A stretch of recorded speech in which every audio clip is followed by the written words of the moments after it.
Pagi SLCC, selamat hari Minggu di tanggal 19 April 2020. Kita kembali berjumpa di dalam ibadah online SLCC. Mari kita berdoa bersama-sama. Bapa di dalam surga, kami bersyukur kalau pada hari Minggu pagi ini kami kembali bisa beribadah kepada Tuhan melalui bantuan alat-alat teknologi, melalui secara online. Tetapi esensi pujian dan penyembahan kami, Tuhan melihat hati kami. Kiranya Tuhan melihat hati kami. Terimalah semua pujian kami, terimalah semua penyembahan kami. Dan berbicaralah kepada kami melalui firman-Mu. Terima kasih Tuhan Yesus. Terima kasih dan berkati setiap kami yang mendengar firman ini. Supaya hidup kami menjadi lebih dekat kepada Tuhan. Di dalam nama Tuhan Yesus, kami sudah berdoa. Haleluya. Mari sama-sama kita katakan, amin. Saudara-saudara yang dikasihi Tuhan, selamat pagi, selamat hari Minggu. Dan hari ini saya ingin berkhotbah menyampaikan firman Tuhan berjudul Dalam Lindungan Allah. Dalam lindungan Allah ini diambil dari Mazmur pasal 91. Mari sama-sama kita membaca Mazmur 91 ayat 1 sampai 8 saja. Mazmur 91 ini ada ayat 1 sampai 16 ayat. Tapi kita hanya baca sampai ayat 8 saja. Mazmur 91 ayat 1 sampai ayat 8. Mari kita baca bersama-sama. 2, 3. Dalam lindungan Allah. Orang yang duduk dalam lindungan yang maha tinggi dan bermalam dalam naungan yang maha kuasa akan berkata kepada Tuhan, tempat perlindunganku dan kubu pertahananku, Allahku yang kupercayai. Sungguh dialah yang akan melepaskan engkau dari jerat perangkap burung, dari penyakit sampar yang busuk. Dengan kepaknya dia akan menudungi engkau, di bawah sayapnya engkau akan berlindung. Kesetiaan Tuhan adalah perisai dan pagar tembok. Engkau tidak usah takut terhadap kedahsyatan malam, terhadap panah yang terbang di waktu siang, terhadap penyakit sampar yang berjalan di dalam gelap, terhadap penyakit menular yang mengamuk di waktu petang.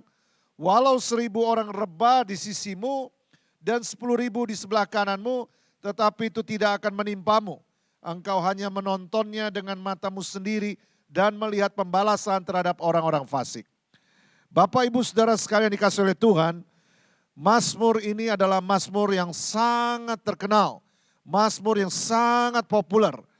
Dan Mazmur ini menjadi sangat-sangat relevan pada waktu kita menghadapi situasi-situasi hari-hari ini, di mana kita masih, kebanyakan dari kita masih stay at home atau di rumah aja. Mazmur ini adalah bukan Mazmur hidup tanpa masalah.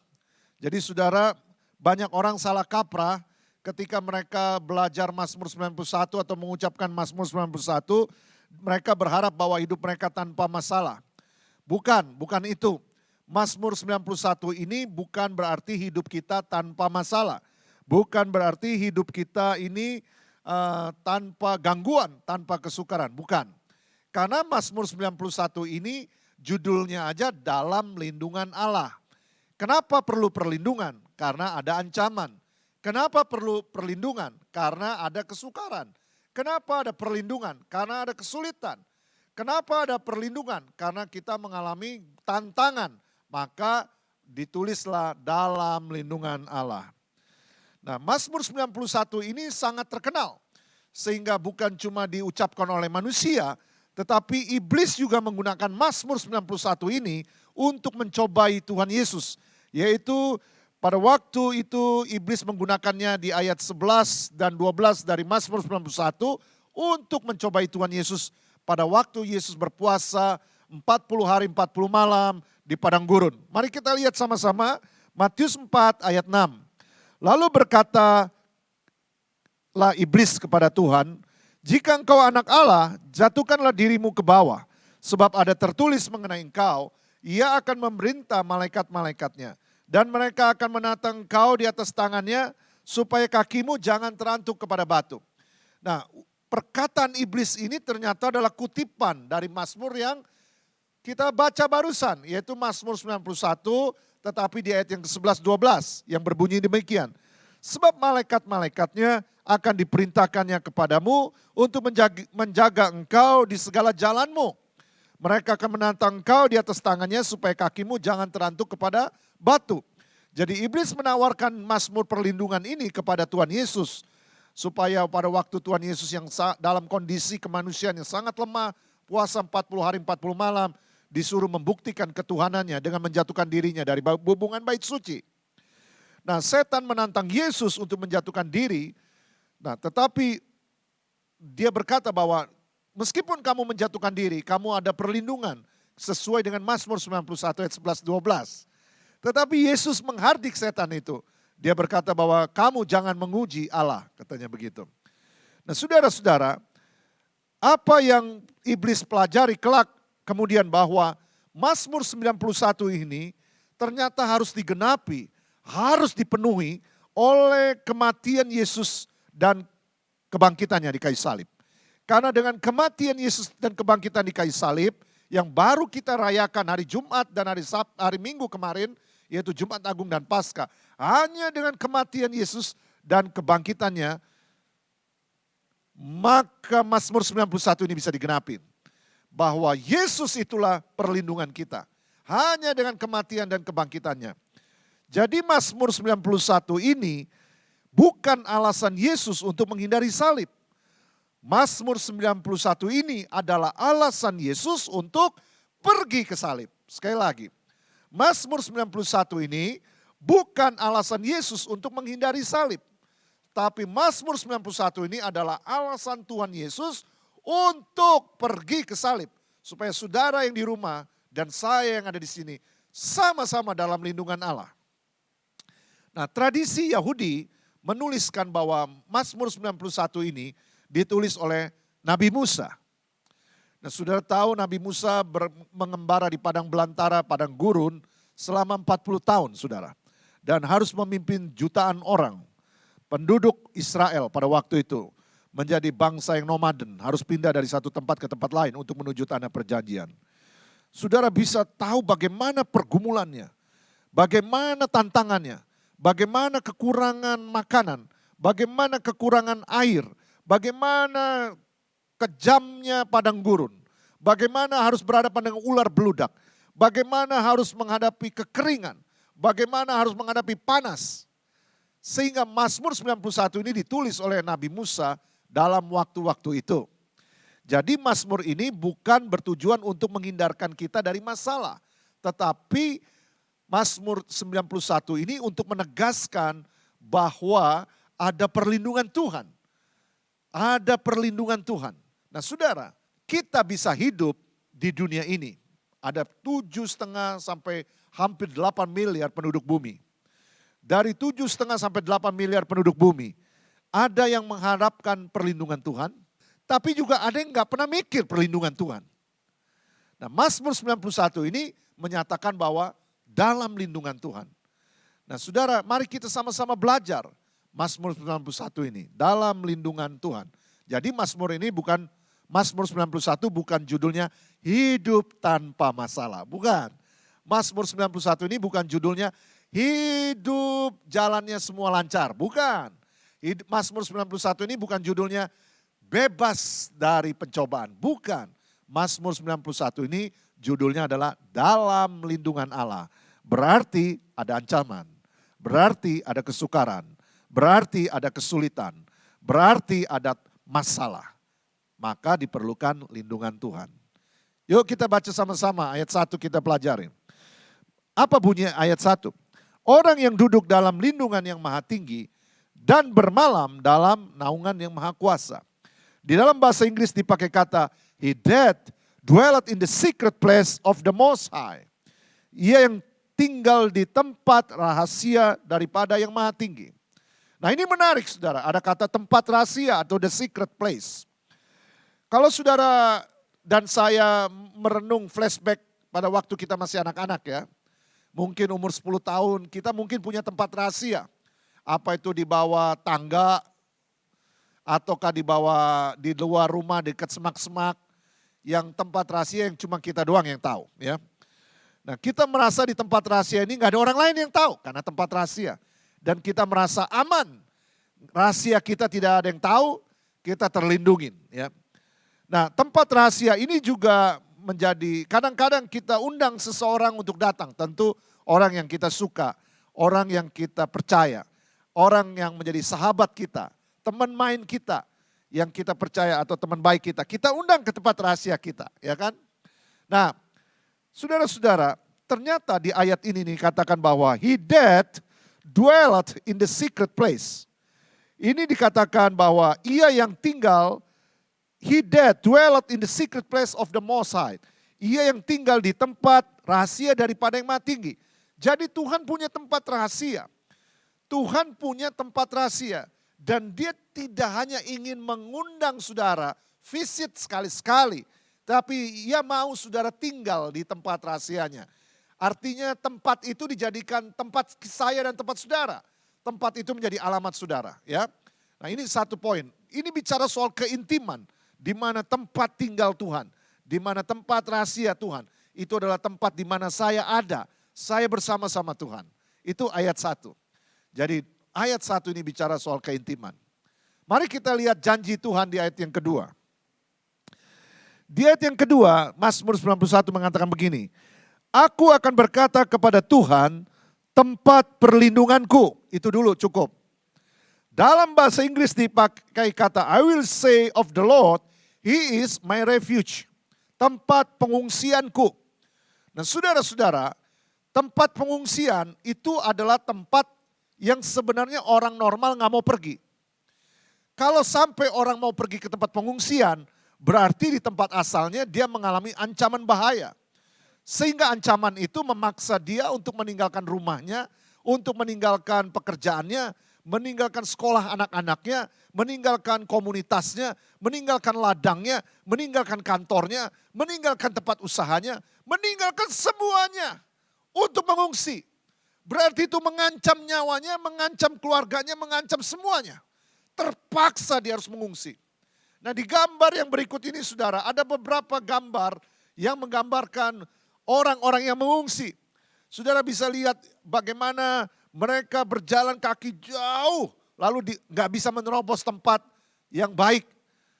Tempat pengungsian biasanya dihalangi oleh segala macam rintangan supaya nggak gampang orang bisa mengungsi. Hari-hari kemarin banyak orang mengungsi, tahun-tahun lalu sampai hari ini banyak orang mengungsi, termasuk di Indonesia dan pengungsi-pengungsi Timur Tengah di mana-mana di seluruh dunia. Mereka mencoba mencari peruntungan untuk tempat yang lebih baik, hidup yang lebih baik, masa depan yang lebih baik, nasib yang lebih baik buat dia dan anak-anaknya. Berapa mereka harus melewati naik kapal atau perahu dengan ratusan orang di dalamnya berdesak-desakan, tidak sedikit mereka yang mati tenggelam. Untuk apa mereka lakukan semua itu? Hanya untuk mengungsi. Saudara, firman Tuhan hari ini berkata bahwa Tuhan adalah tempat pengungsianku. Tuhan adalah tempat perlindunganku, tempat pengungsianku. Artinya kita mungkin mengalami bahaya, kita mungkin mengalami ancaman, kita mungkin mengalami kesulitan, kita mungkin mengalami tantangan. Baik itu keselamatan, kesehatan, ekonomi dan semuanya. Dan perhatikan janji Tuhan yang pertama, He is my refuge. Dia adalah tempat pengungsianku. Dan pegang janji Tuhan itu, bahwa engkau berjalani hidup ini, kamu punya tempat pengungsian, kamu punya tempat yang lebih baik, yaitu bersama Tuhan.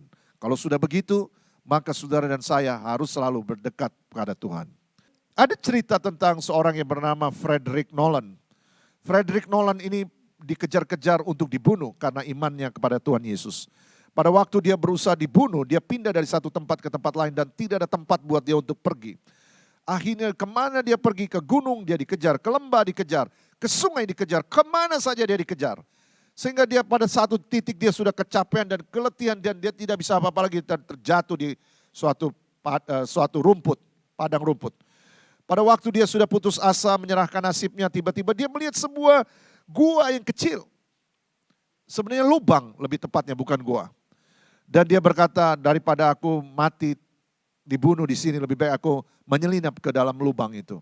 Maka dia merangkak ke dalam lubang itu. Meskipun itu berbahaya karena itu mungkin aja sarang ular. Tapi dia masuk ke sarang ke lubang kecil itu. Pada waktu dia merangkak dan masuk ke lubang kecil itu, gak lama beberapa waktu kemudian ada seekor laba-laba kecil membuat sarang di lubang itu. Ajaib. Dan pada waktu laba-laba itu membuat sarang sehingga lubang itu penuh dengan sarang laba-laba. Beberapa jam kemudian pengejarannya tiba. Dan mereka udah menjelang malam, udah senja. Mereka hari sudah mulai gelap, mereka terus mencari pakai obor. Di mana Frederick Nolan? Kenapa cepat sekali hilangnya? Mereka membongkar semak, melihat ke pohon, tidak ketemu.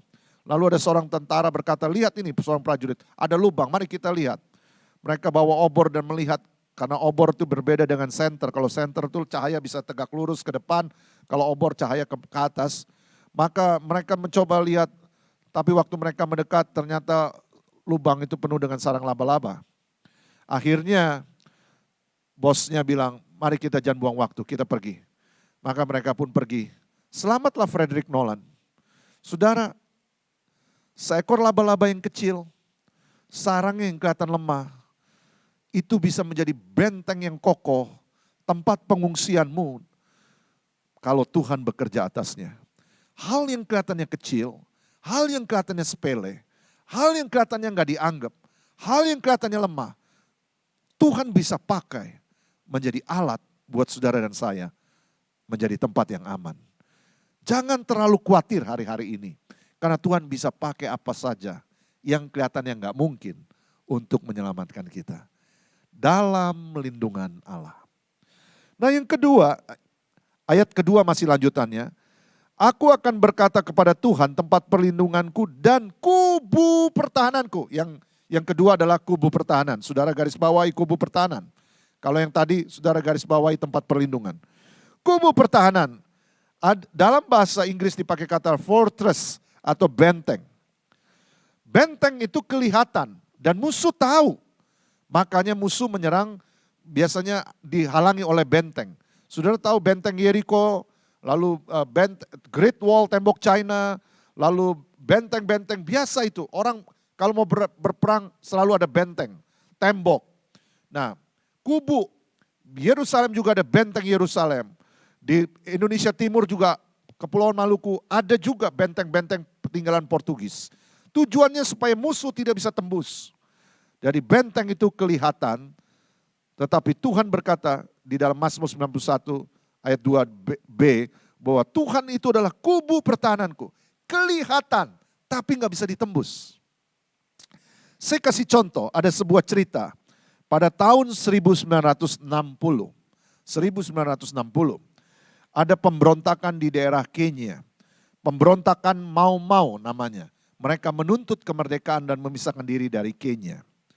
Pada tanggal 23 Maret sepasang suami istri misionaris yang mengabarkan Injil di Kenya bernama Matt dan Laura Higgins sudah melayani dan ingin pulang ke negerinya. Pada waktu mereka perjalanan menuju ke Nairobi dengan menggunakan mobil harus ditempuh satu hari lebih. Tetapi malang sekali karena apa diduga? Malang sekali karena mobilnya mogok di tengah hutan. Pada waktu mobilnya mogok di tengah hutan, berusaha Matt memperbaiki tapi tidak bisa. Dan waktu pun keburu malam. Matt tidak mau menyalakan lampu dan sebagainya, lalu kap mobilnya ditutup, lalu mereka tidur suami istri itu. Nah tidak lama kemudian pemberontak mau pas lewat daerah itu, terkejut karena ada mobil tiba-tiba berhenti di tengah hutan. Dan mereka menyelidiki daerah itu dan ini bukan jebakan, ini memang accident. Ini enggak disengaja. Lalu mereka melihat dari jauh bahwa tampak suami istri orang bule. Waduh, ini suatu hal yang sangat kebetulan yang menguntungkan. Seperti pohon durian milik tetangga saudara. Duriannya sudah matang di pohon. Lalu durian itu jatuh masuk ke rumah saudara dan menggelinding masuk ke ruang tamu saudara. Saudara nggak perlu apa-apa, saudara cuma buka aja makan. Kira-kira begitulah. Nah pada waktu mereka pucuk dicinta ulam pun tiba, maka mereka mendekat. Pada waktu mereka mendekat dan mau memecahkan kaca mobil dan mau mencuri, merampok dan menyandra sepasang misionaris ini, kulit putih. 3 orang mau dengan senjata lengkap. Tiba-tiba muncul 6 orang baju biru. Dan mereka terkejut sekali, mereka kaget sekali dari mana datangnya 6 orang baju biru ini. Mereka kocar-kacir, pontang-panting meninggalkan senjatanya. Pagi hari Matt dan Laura bangun. Matt mencoba membetulkan mobilnya lagi subuh-subuh. Dan puji Tuhan mobilnya bisa berfungsi dengan baik. Lalu mereka melanjutkan perjalanan sampai di ibu kota Nairobi. Tahun 1960 pesawat tidak selalu ada untuk pergi ke Amerika Serikat. Mungkin perlu nunggu 4 hari, 3 hari dan sebagainya. Dan Matt berkumpul di hotel, lalu penginapan internasional, restoran internasional. Lalu terjadi kasak kusuk dan berita bahwa tadi malam ada kegaduhan luar biasa di kalangan pemberontak Mau-Mau dari informan yang diterima. Ada sepasang suami istri bule parkir mobil di tengah hutan malam-malam. Lalu mereka mendekati mobil itu, mereka siap menyandranya, menuntut tebusan ribuan dolar US. Ternyata muncul orang berbaju biru tiba-tiba, 6 orang. Dan mereka bingung siapa orang itu dan mereka kabur. Saudara-saudara yang dikasihi Tuhan, Matt dan Laura berkata, itu kami, tapi kami tidak ada 6 orang, kami cuma berdua. Mereka bingung, semua orang bingung, termasuk pemberontak mau bingung. Lalu begitu aja cerita, nggak ada solusi, nggak ada akhirnya. Akhirnya Matt dan Laura berhasil pulang ke negerinya, lalu hari Minggu ke gereja. Waktu mereka sampai di gereja tentu saja cipika-cipiki karena sudah lama nggak ketemu. Perhatikan waktu itu tahun 1960 belum ada COVID-19, masih bisa cipika-cipiki. Nah, saudara-saudara, pada waktu mereka senang ketemu teman-teman lama, ada seorang ibu tua yang berkata, Matt, Laura, wah kapan datang? Lalu mereka melepas rindu. You know, berapa hari lalu saya susah sekali tidur karena saya teringat engkau suami istri. Saya berdoa buat kamu tapi nggak bisa. Berdoa lagi nggak bisa. Lalu saya ajak pendoa-pendoa untuk mendoakan kamu. Saya teleponin satu-satu dan menghubungi mereka. Berlima berdoa bersama saya berenam. Dan setelah itu beban saya terhadap kamu pun hilang. Saya penuh damai. Lalu dicek sama Matt dan Laura, kira-kira tanggal berapa itu? Setelah diurut-urut perbedaan waktu Afrika dan Amerika, maka mereka menemukan persis tanggal 23 Maret malam. Jadi siapa 6 orang berbaju biru itu? Itu adalah pendoa-pendoa yang berdoa. Apa yang kita pelajari di sini? Kelihatan enggak Matt dan Laura? Kelihatan. Sudah terancam? Sudah. Terancam nyawanya? Iya. Terancam semuanya? Iya. Terancam keselamatannya? Iya. Bisa ditembus enggak? Enggak. Kenapa? Tuhan adalah my fortress. God is my fortress. Tuhan adalah kubu pertahananku. Ini berlaku buat orang-orang yang ada di tempat rahasianya Tuhan. Berlaku buat orang-orang yang intim dengan Tuhan. Nah yang ketiga, ayat 3. Sungguh dialah yang akan melepaskan engkau dari jerat penangkap burung, dari penyakit sampar yang busuk. Poin yang pertama adalah Tuhan itu tempat perlindungan atau pengungsian, tersembunyi tidak kelihatan. Yang kedua, Tuhan itu adalah kubu pertahanan, yaitu terlihat tapi tidak bisa ditembus. Maka yang ketiga, sudah gak bisa berlindung karena udah kena. Tetapi meskipun udah kena, Tuhan itu bisa melepaskan.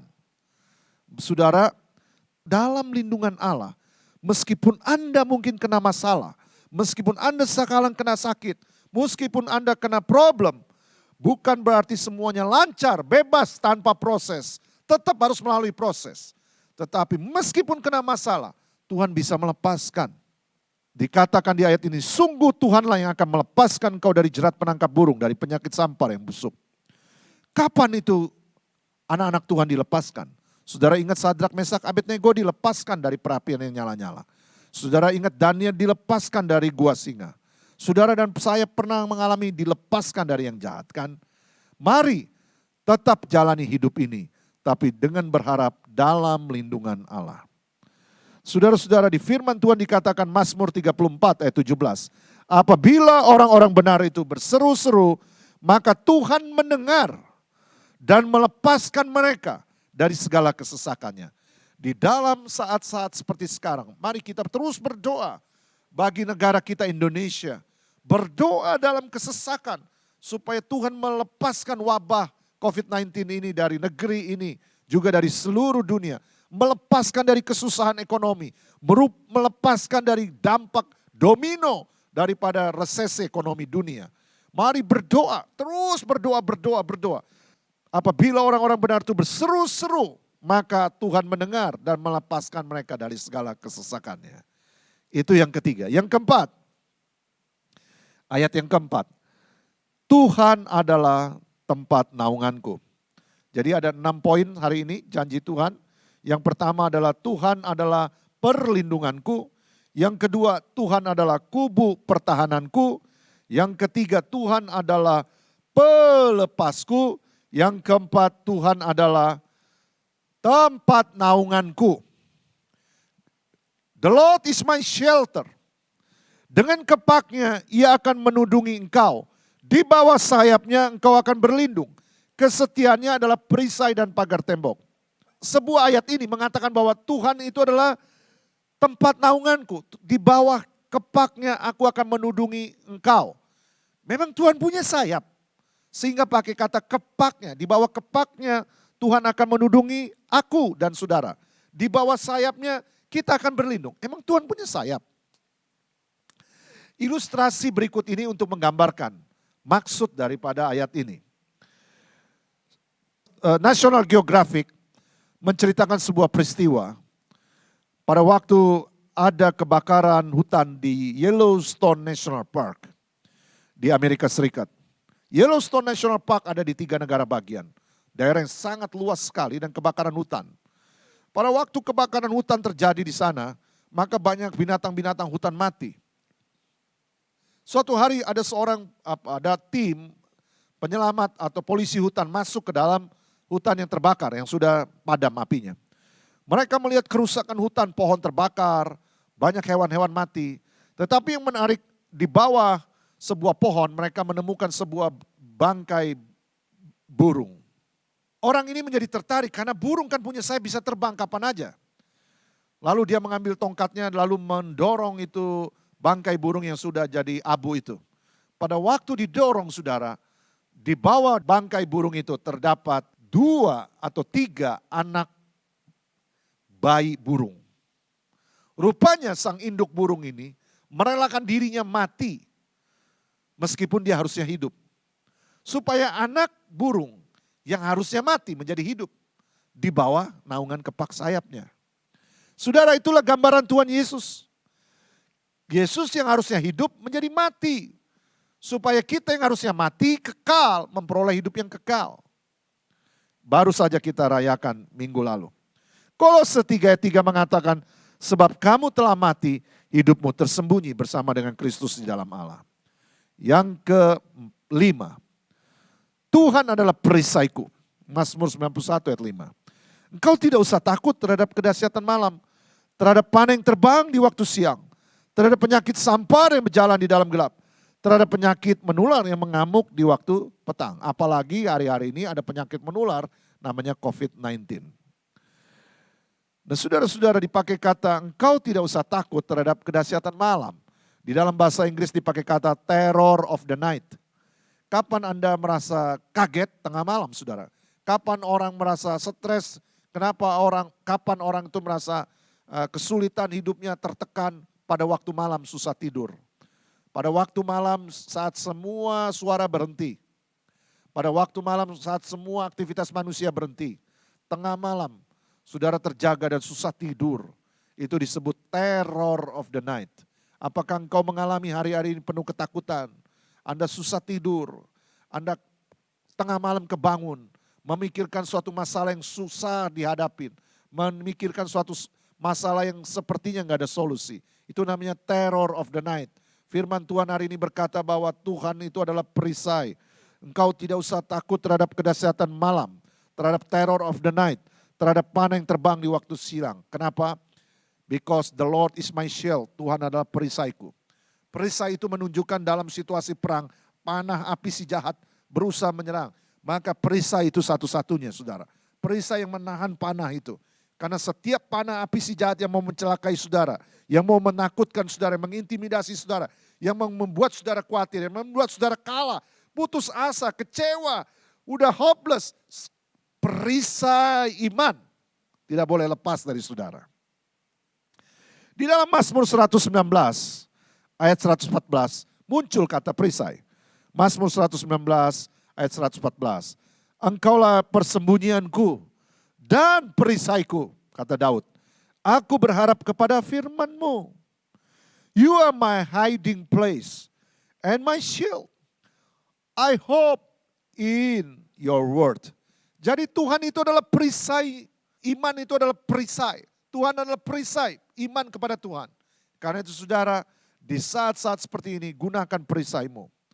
Berapa kali Daud hampir mati. Pernah mau ditumbak sama Saul, tapi tidak kena. Pernah mau dikudeta sama Absalom, semuanya sudah diset dengan rapi, tetapi tidak berhasil. Berapa kali cerita banyak di Alkitab menunjukkan Tuhan berkali-kali menolong anak-anaknya. Saudara ingat bagaimana Herodes mau membunuh Yesus, semua bayi.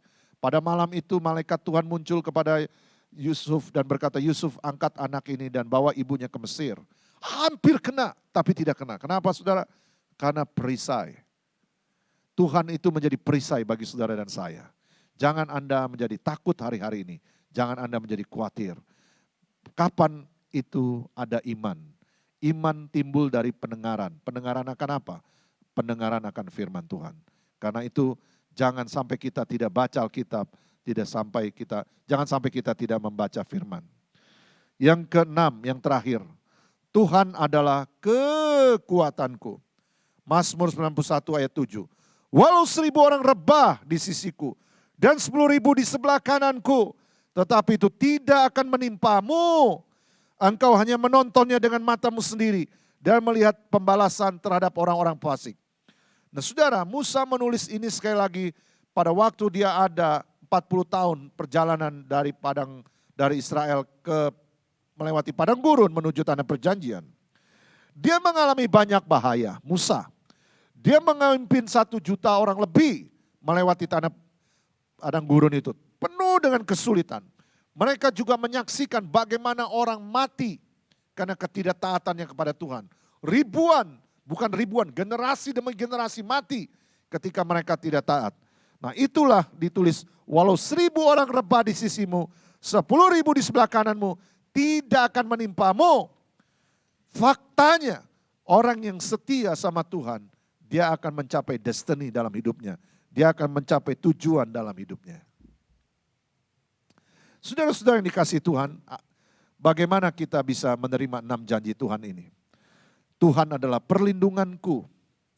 He is my refuge. Dia adalah tempat pengungsianku. Saudara gak perlu takut. Hari ini menjadi pengungsi susah sekali. Gak semua negara mau terima. Hanya mungkin kalau saudara meraih Nobel, atau saudara konglomerat, atau saudara punya kepintaran matematika atau fisika yang jago luar biasa, saudara bisa diterima dengan gampang.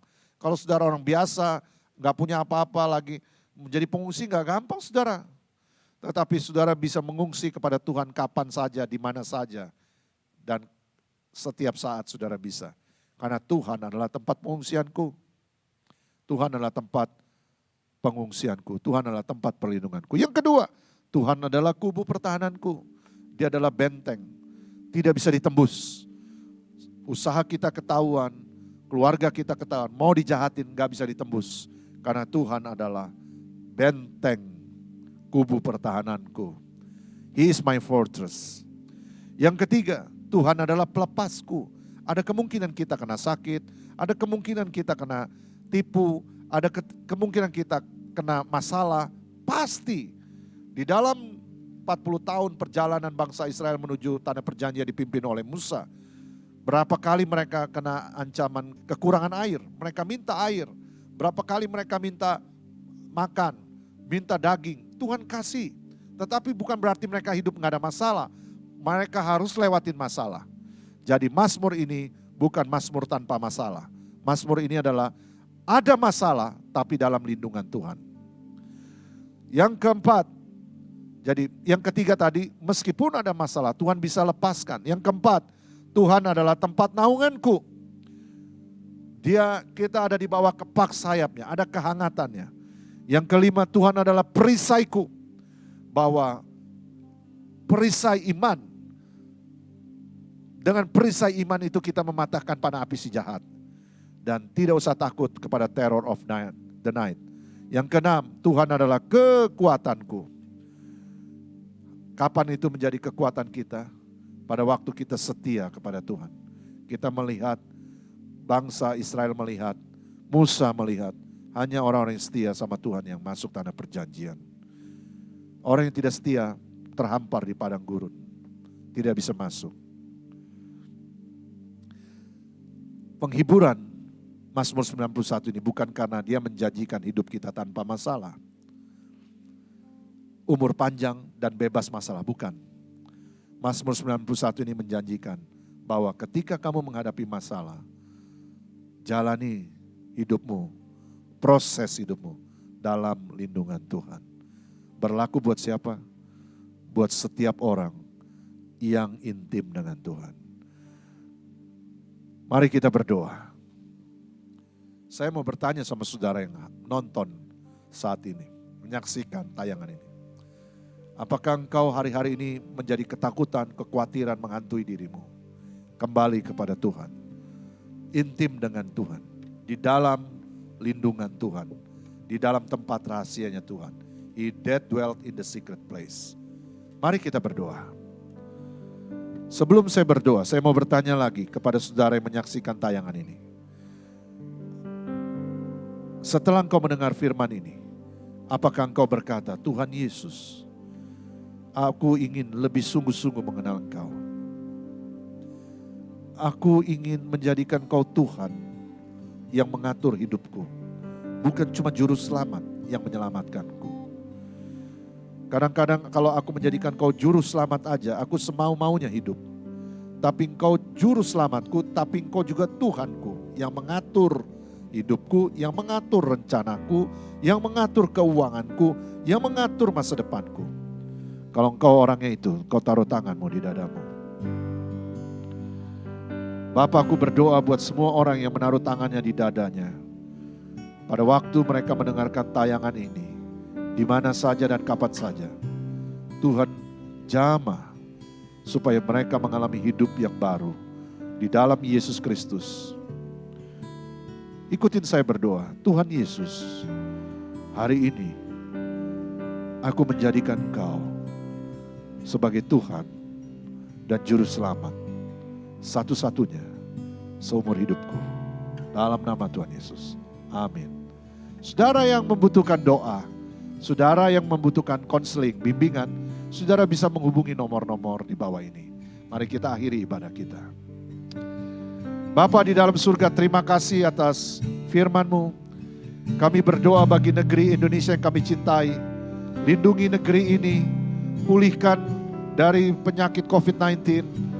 Berikan hikmat kepada pemerintah negara Indonesia, Bapak Presiden Jokowi, Bapak Maruf Amin dan seluruh aparat pemerintah. Dan juga pulihkan keadaan ekonominya. Diberkati hasil ladangnya, diberkati tanah-tanahnya. Terima kasih Tuhan.